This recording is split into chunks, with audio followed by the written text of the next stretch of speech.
Good morning, everyone. Welcome. We have got a lot of people registered for this morning's webinar. We're super excited to have you here.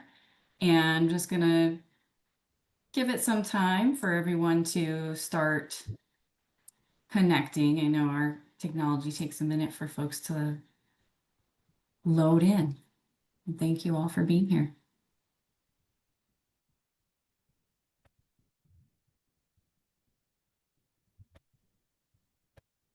Good morning, everyone. Thank you all again for being here.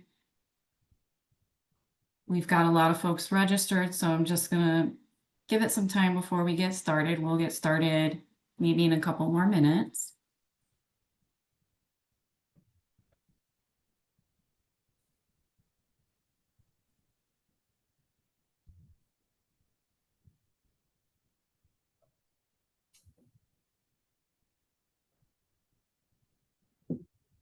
Hey, everyone.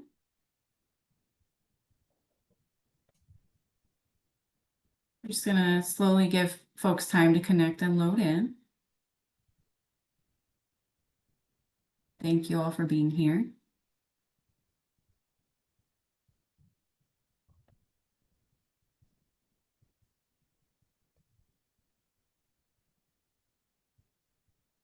Right, I think I'm going to go ahead and get started. So, hello, my name is Bianca Machuda, and I am the Community Engagement Specialist for the Development Services Department. And again, I just want to thank everyone here for joining us. This is the 4th session of the Land Development Academy, and we are very excited. The Land Development Academy sessions offer a deeper look at the site plan review process, and we have experts from across the City of Austin departments who join us, folks who work with site plans. And so it looks like we have a good number of people with us today, and in order to help us track attendance, help me out. If you are with a group of people, let's say that you registered with one email address, but maybe you have 5 people sitting with you. If that is the case, go ahead and enter into the chat how many people are with you right now tuning in. And this is just so that we can track attendance, because I know that some people register, but then they've got several colleagues joining them. If you're just one person with one registration, then that's okay. You don't have to add anything in the chat.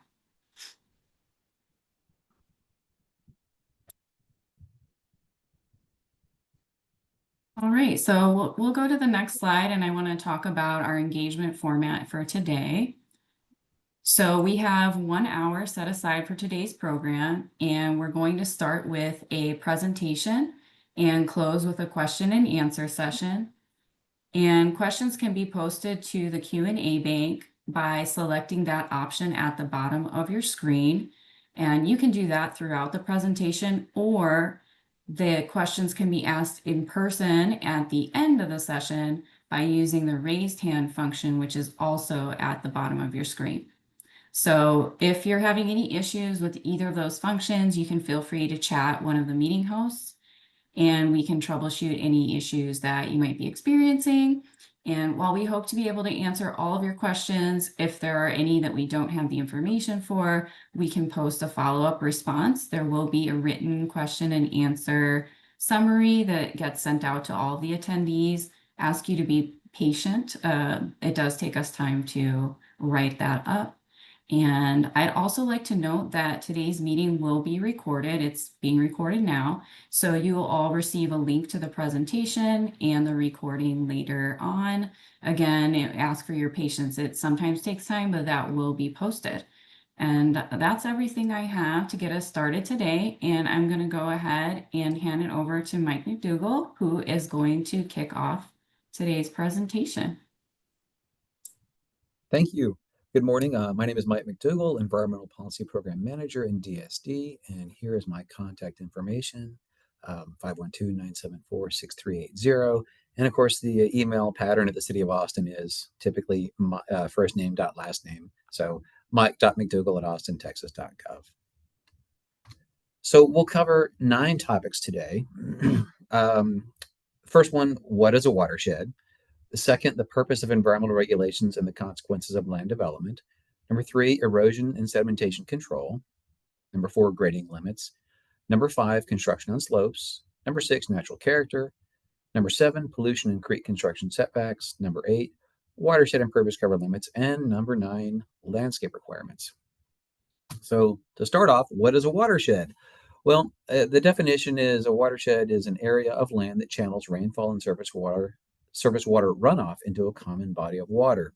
I don't find that definition particularly helpful. More useful to me is that the fact that the term watershed is often used interchangeably with drainage basin. So the term drainage basin is easier to visualize.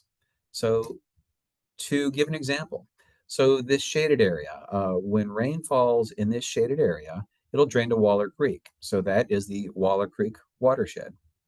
And one watershed often drains into another watershed. So, for example, the Waller Creek watershed drains into the Lady Bird Lake watershed. The Lady Bird Lake watershed drains into the Colorado River watershed, and this eventually flows into the Gulf of Mexico. Now, within the city of Austin, per the Land Development Code, there are more than 70 different watersheds, such as the Waller Creek watershed, the Shoal Creek watershed, the Elm Creek watershed. And all these watersheds in Austin are sorted into groups. And there are 5 groups called watershed classifications. So the 5 classifications are water supply rural, water supply suburban, Barton Springs zone, urban, and suburban. So all of the 70 watersheds fall within these 5 classifications. And why do we care about classifications? Well, there's a reason for watershed classifications. Environmental characteristics vary by classification. The soils are different, the vegetation is different, the topography is different. So you can imagine the Barton Springs zone is much, much different than, say, the suburban watershed. There's a lot more hill country on the west side than on the east side. And then the prior human impact is substantially different. The urban watershed has much more prior human impact than, say, the water supply rural watershed. And each watershed has unique environmental concerns and economic and development needs. So, for example, the suburban watershed has quarries. The urban watershed has substantial development density, especially downtown. And the urban and suburban watershed are collectively called the desired development zone. The western 3 watersheds, water supply suburban, water supply rural, and Barton Springs zone, are collectively called the drinking water protection zone. And they're called that because these 3 classifications drain into the city of Austin's water supply. And so consequently, there are different regulations in the 5 watershed classifications based on need, environmental sensitivity, things like that. And the next topic is the purpose of the environmental regulations. So the City of Austin environmental regulation has 2 basic goals. Number 1, protection of water quality. And number 2, preservation of natural character. LDC 25.8 regulates land development for the purpose of protecting water quality and preserving natural character. So the substantial majority of the environmental regulations will be in LDC 25.8. The next topic is the consequences of land development. Why do we care about land development? Why do we regulate land development? Well, the first thing that happens, of course, generally when there's development is clearing of vegetation and site grading. And well, what does this have to do with water quality? Well, site grading and removal of vegetation means there's little or no vegetation on site during construction. So this is a typical subdivision under construction, no vegetation anywhere. The soil is completely exposed, except where the buildings are being built.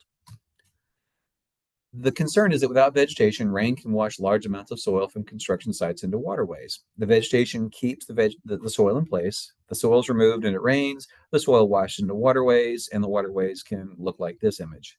And so the problem is that when large amounts of soil wash into creeks, water quality suffers and the local ecosystem is damaged. So the aquatic critters can't live in this. The vegetation is smothered, and so the creek is substantially impacted if it's covered in soil. So the flora and fauna are destroyed, and as a result, more soil washes away to destroy more plants and animals. So we have kind of a domino effect. So presumably this site is just going to wash more soil further downstream and impact more sites downstream. And the result is continual erosion and loss of water quality. Now, the benefit is when construction is done, the soil can't wash away. Pavement keeps soil in place. That's great. The soil can't wash away. The downside, though, is that impervious cover, like pavement, is also a source of pollution. It can contribute fertilizers, oils, pesticides, and other things to the surface water in forms of non-point source pollution. And so the consequence of land development means that environmental damage can directly impact our recreational use, our food, and our drinking water safety. For example, very few people I've seen very few people fishing in Lady Bird Lake. Probably not the best place to get your food from because of the pollution. So to summarize, projects under construction can impact water quality, and completed construction projects can also impact water quality. Now, we can keep soil on site with erosion sedimentation control. During construction, exposed soil can be transported to creeks and cause damage, but erosion and sedimentation control can help keep soil on site.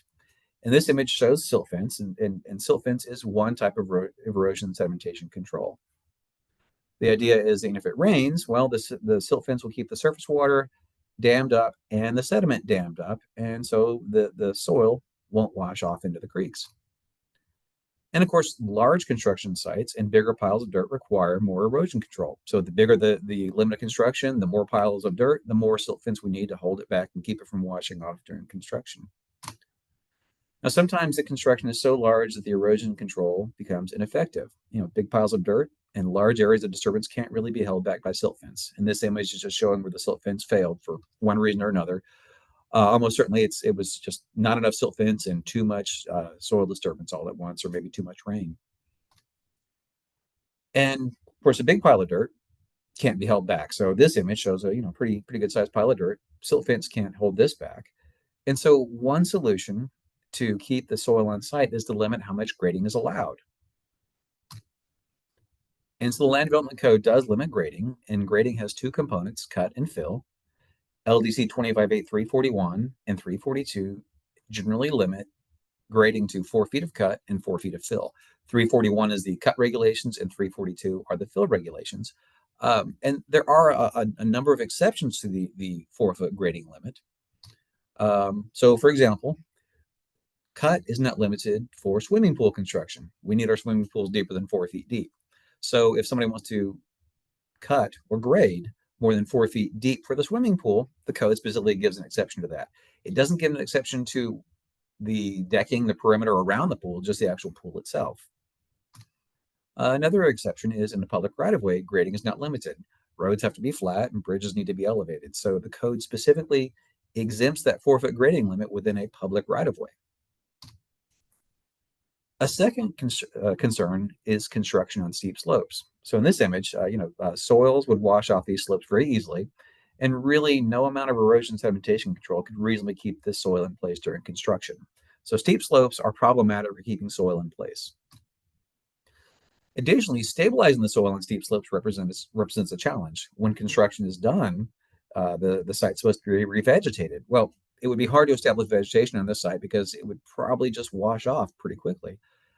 So LDC 258301 and 302 limit construction on slopes over 15%. Now, it's not always possible to avoid construction on slopes. Roads have to go where roads have to go, for example. And so there are some exemptions to the construction on slopes regulations. This is the long stretch of Spicewood Springs that goes downhill to 360. The code gives some exemptions for construction on slopes for driveways and public roads. And the other concern with construction slopes is it alters natural character. So in this slide, presumably the retaining wall at the forefront of the slide was installed, and then the soil was backfilled behind the retaining wall. Now that's great. That retaining wall is going to probably do a great job keeping the soil in place until the site's stabilized and revegetated. And this has created a large, flat, buildable area. So that's fantastic. But what this can do is alter the natural character. Even if the soil is held in place by the retaining wall, it can alter the natural character. Now, this isn't really much natural character alteration. It's pretty minimal in some people's backyards. But on a large scale, now this slide's a little bit complicated, but on a large scale, it's possible to cut off the hilltops and fill in the valleys to create large, flat, buildable ground and hold everything in place with a retaining wall. So what I'm trying to convey in this slide is that a person could build a large retaining wall across the entire hills, cut off the hilltops, and fill in the valleys to create large buildable areas. So on a large scale, The sediment is held in place, but the natural character is substantially impacted. And so, more realistically, on this site, a person could conceivably put a retaining wall where this red polygon is, and then backfill soil all the way up to the buildings to make a nice flat buildable area.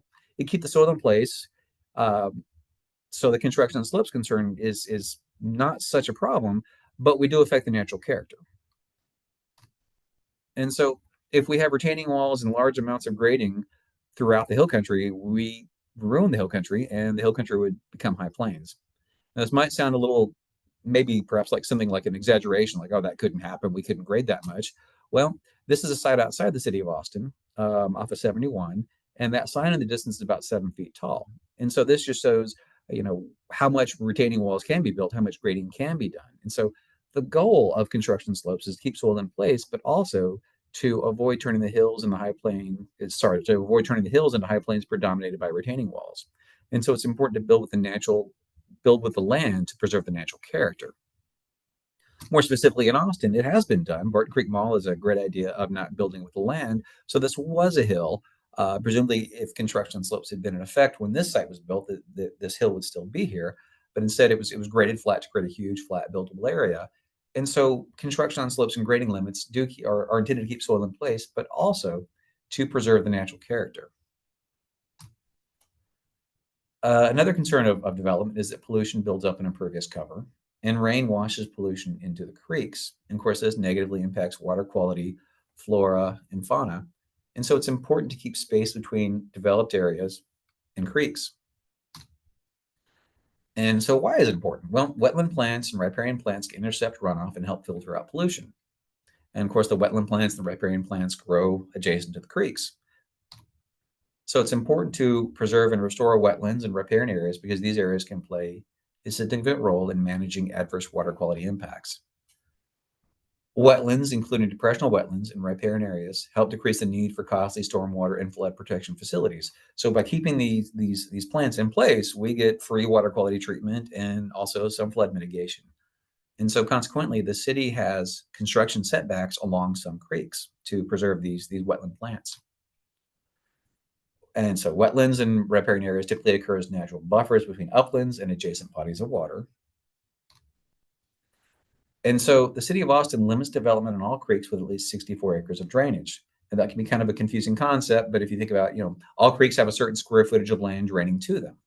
And once we get to 64 acres of drainage, well, then the creek has construction setback requirements. So when the creek has enough drainage going to it, 64 acres, then it has protections.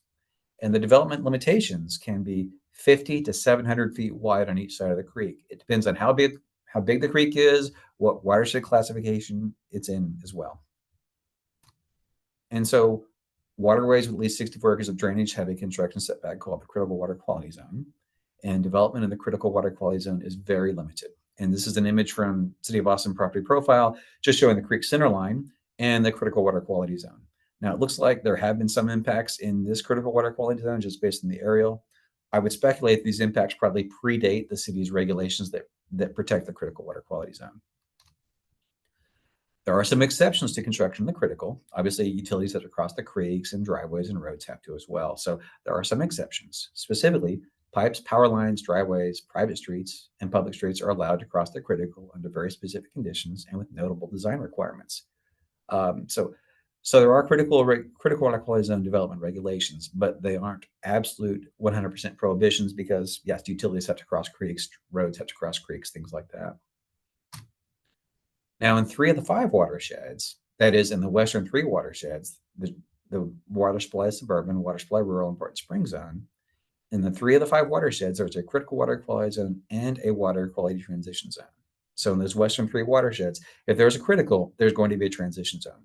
And the transition zone is also an area where there's limited development. It's just a little bit less limited than the critical. The critical water quality zone and water quality transition zone are collectively called waterway setbacks. So when your environmental reviewer is talking about waterway setback protections, they're referring to collectively to the transition zone and the critical water quality zone regulation requirements. And the intent of these requirements is to leave room for wetland and riparian plants and to keep space between development and waterways. There's additional techniques to preserve character and promote water quality, and that is by limiting impervious cover. And so the upper left and the upper right picture is just creeks that are damaged by impervious cover. The lower left, of course, is just I think it's a creek from a national park, but the impervious cover is much, much lower, and the creek is in much better shape. Now, the EPA reports that water quality is impacted when the impervious cover exceeds 10%, which is shockingly low, in my opinion. I would not have expected that 11% impervious cover would start to degrade creeks, but that is what the EPA studies had indicated. And so, how does impervious cover impact water quality? Well, impervious cover or impervious surfaces collect bacteria, metal from brake linings, particulate matter from the atmosphere, nitrogen oxides from car exhaust, rubber particles from tires, debris from brake systems, phosphates from residential and agricultural fertilizers, and dozens of other pollutants. And this is from an NIH study as well. So the pollutants accumulate on the impervious cover. When it rains, it washes into the creeks in large quantities. So LDC 2858 limits impervious cover, and the watershed impervious cover limit varies by watershed classification and a few other things, but the watershed impervious cover limit can be as low as 15% and as high as 90%, depending on watershed classification, the type of development, and local environmental conditions. Now, in the urban watershed classification, there is not a watershed impervious cover limit, only a zoning impervious cover limit. So 4 of the 5 classifications do specifically have a watershed impervious cover limit. Urban does not. It just points to the zoning limit. And so why is there no impervious cover limit in the urban watershed? Well, that information is not entirely clear. This language from the code goes back probably 50 years, but I'm going to speculate that there's no watershed impervious cover limit in the urban watershed, perhaps because the urban watershed impervious cover predated any environmental awareness and environmental regulations by more than a century. That is, the city of Austin was building impervious cover in the urban watershed long before anybody thought about the impacts of impervious cover. And there are also landscape requirements in the city of Austin. So the upper left picture is just Barton Creek Mall. It doesn't really have any landscaping. There's a few trees off in the distance. The lower right picture is the Central Market North at Lamar and 38th, 40th, and it's a parking lot with landscaping. And of course, it's going to be cooler. The tree will help offset the urban heat island effect. It's more aesthetically pleasing. There's room for wildlife. And my favorite is, when a car is zooming through the parking lot, there's an island you can stand in to get you out of the path of the car. In the Barton Creek Mall example, the whole thing is somewhere where somebody could drive. Can be frightening if someone's driving like a maniac in the parking lot. So I do like curbs in parking lots and parking lot islands myself, just from a safety perspective. Now, there are some notable exemptions to the landscape requirements. Property zoned downtown mixed use or central business district does not have landscape requirements, and this is in ECM Section 2. A lot containing one single family residence doesn't have landscape requirements. The city doesn't tell individual homeowners they have to have landscaping. A lot containing one duplex residence doesn't require landscaping unless the residence exceeds 4,000 square feet gross floor area or has more than 6 bedrooms. So a duplex doesn't have to have landscaping unless it's a big duplex, generally. ETJ projects don't have to have landscaping, except City of Austin funded projects must have landscaping in the ETJ. So even in ETJ, the city requires landscaping of itself, but a private project does not, in ETJ, does not have landscape requirements. And ECM Section 2 goes into a lot of detail about landscape requirements, but they can really be summarized to about 6 items. Number 1, at least 20% of the area between the building and the right-of-way must be landscaped or grass. The area between the building and the right-of-way is called the street yard. 20% of that area, 20% of the street yard must be landscaped. Number 2, trees are required between the building and the right-of-way. Those are street yard trees. The quantity of trees is based on how big the street yard is. And that table's in the ECM, and that's a little bit beyond the scope of the presentation, but street yard trees are required. The parking lot must be screened from the right-of-way with a wall or decorative fence or vegetation. Parking lot islands and trees are required within 50 feet of each parking space. And parking lot islands must be at least 8 feet wide. And lastly, there's a minimum square footage of parking lot islands required based on the quantity of parking spaces proposed. That is, the more parking spaces you have in your parking lot, the more square footage of parking lot islands you have to have. So number 4 speaks to the distribution of parking lot islands. Can't just have one big parking lot island. Must have a parking lot island with 50 feet of each parking space. And number 6 speaks to the total square footage of those parking lot islands. And number 5 just speaks to each island must be at least 8 feet wide. Continuing on the landscape requirements, the following aren't exactly landscape requirements, but they do involve landscape concepts. So vegetation is required for water quality ponds. That is, there's a green pond requirement. Parking lot islands should be designed to intercept surface water. That's not a must, it's a should based on code and criteria. And the code gives some more details about what should actually means. Specifically, if there's a site that's known to generate a lot of pollutants, I think that parking lot islands are not required to intercept surface water runoff. And then when compatibility setbacks are required, there can be a vegetation requirement as well. There are also hill country roadway requirements, and these aren't exactly landscape requirements, but a substantial component of HCR, hill country roadway, consists of vegetation preservation and plantings. And these requirements are very complicated. So I recommend if you have a project that's in the hill country roadway, just reach out to environmental review. Each site's going to be complicated and very unique, and just walking through that site on a case-by-case basis is probably the most effective way to proceed. Now, just some final thoughts. We've gotten through the slides pretty quickly. I recommend it's best to call EV review as early as possible if you encounter compliance issues, and especially if the site has slopes over 15%, is within a hill country roadway, is adjacent to a classified waterway, or if there's grading over 4 feet outside of buildings or ponds. Grading within a pond footprint or building footprint is generally allowed to go over 4 feet, but there are some exceptions to that exception. So if you have grading over 4 feet, I would say call your environmental reviewer. Just talk about it before you get too far into the design process. See what options might exist before we have to go the variance route.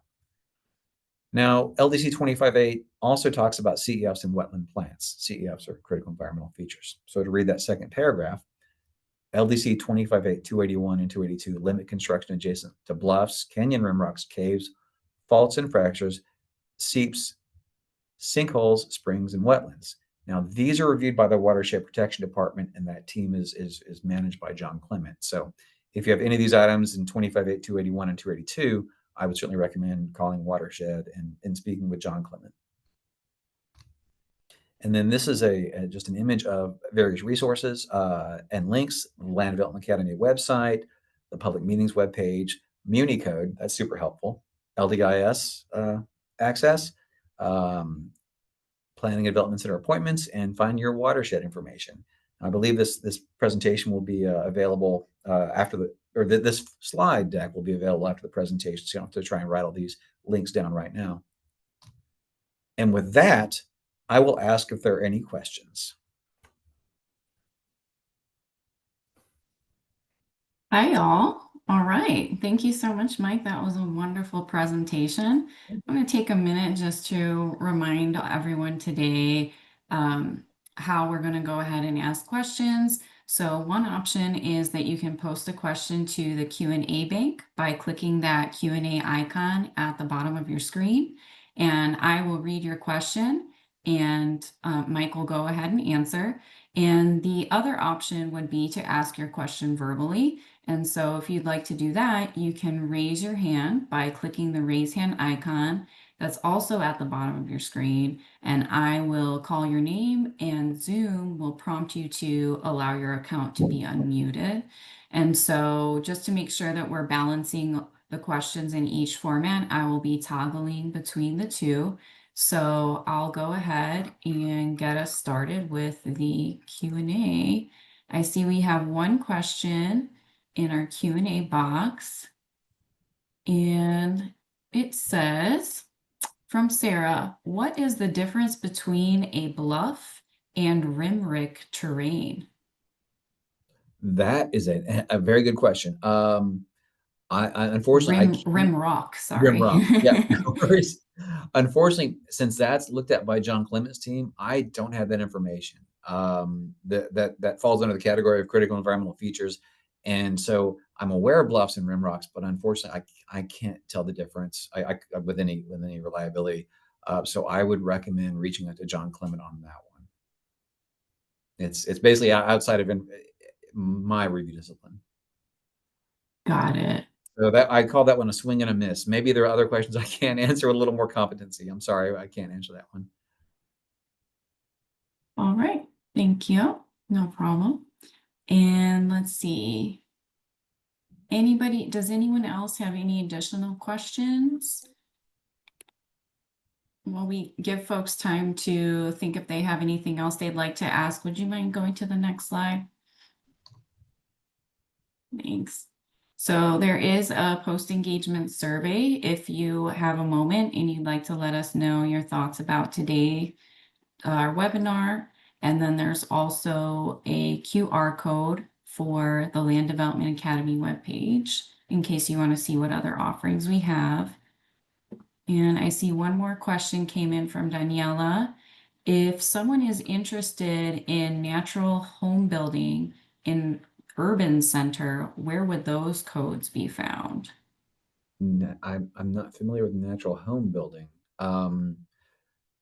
but the environmental regulations are in LDC 25.8. So that speaks to the impact to the land of the construction. But as far as the specific construction materials, I don't believe anything like that exists in the land development code. All right. I want to say if we're talking about materials, there was new, I don't know if it was the International Building Code.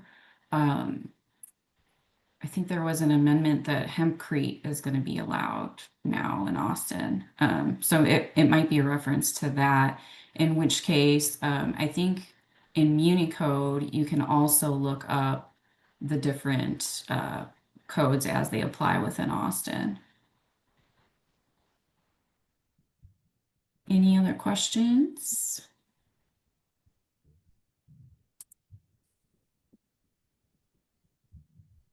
Right, I don't see anything else coming up right now, so I believe we're going to go ahead and wrap it up. Again, I want to thank everyone for being here, and a reminder that everyone who attended today is going to get a link to today's meeting materials, so please be patient with that. It will come out for you. You'll get an email. And we'll also include any responses if we can find some further details on those responses. We might even get to John Clemens to support us with an answer for that. And if you find that you do have any additional questions that you didn't have an opportunity to ask during the webinar, you can always email us at dsdcommunications@austintexas.gov, and we'll do our best to get you the information that you need. And again, there is that engagement survey. If you wouldn't mind letting us know your thoughts about today's webinar, then I'm going to go ahead and send that in the chat in case you prefer to access it that way. And finally, if you're interested in any further educational classes, you can always check out the Land Development Academy webpage. The courses for next week with Mike are actually completely full, but we are hosting our first coffee chat at 11:30 a.m. on July 15th at Bennu Coffee. So be on the lookout for that chance to chat with our Land Development Academy subject matter experts. It'll be in that casual setting. It's a small local coffee spot. Kind of first come, first serve. I hope we don't get too swamped in there. But we're going to have Mike there. We'll have Bryden Summers, who did the technical criteria manuals overview and the rulemaking process. And then we'll also have Christine Barton Holmes, who presented on site plans. She did 2 presentations on site plans. And so, if you just want to chat and get to know our staff a little bit better, that's your opportunity. And be on the lookout for another round of classes. They'll be advertised soon. So thanks again. And Mike, do you have any closing words for us? I don't, but well, actually, I guess I do. Yeah, if anyone's working on a site plan, I would say please call EV Review if you have questions, especially early in the process. The sooner we can look at something, the more likely it is we can avoid a land use commission variance or minimize the request of land use commission variance. It's so much easier to get into compliance earlier in the process rather than later. So I'm always grateful when people call me up and want to run a concept past me. So please feel free to do that. Thanks all. We'll catch you at the next session. Take Thank care. you.